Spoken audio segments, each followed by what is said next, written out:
Mga kapatid, kaliwat ka ng malalaking sporting events ang masasaksihan natin sa 2025. Kabilang na po dyan ang muling pagsabak ng Gilas Pilipinas sa FIBA Asia Cup.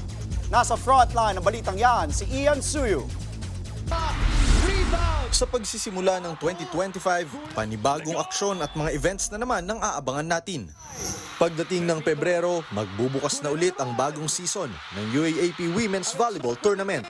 Matinding hampasan at paluan season na naman yan, lalo't pinaka-inaabangan ang magiging kampanya ng defending champion na National University Lady Bulldogs kontra sa powerhouses gaya ng Lasal at UST.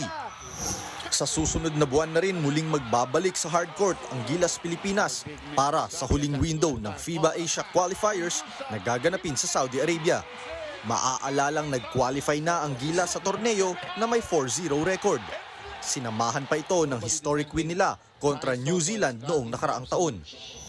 Pagdating naman ng Hunyo, bibigyang parangal si boxing legend at icon Manny Pacquiao bilang pinakabagong miyembro ng International Boxing Hall of Fame.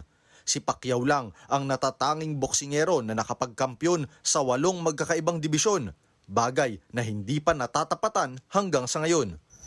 Sa second half naman ng taon, pinaka-inaabangan ng hosting ng bansa para sa FIVB Men's Volleyball World Championship.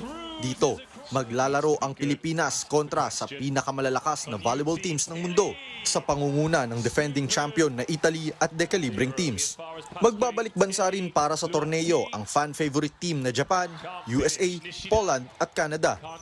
Kasunod naman yan, ang historic hosting ng bansa sa kauna-unahang FIFA Women's Futsal World Cup na papatak sa Nobyembre. Automatic nang may slot ang Team Pilipinas dito, kung saan 16 na koponan ang maglalaban-laban para sa inaugural championship.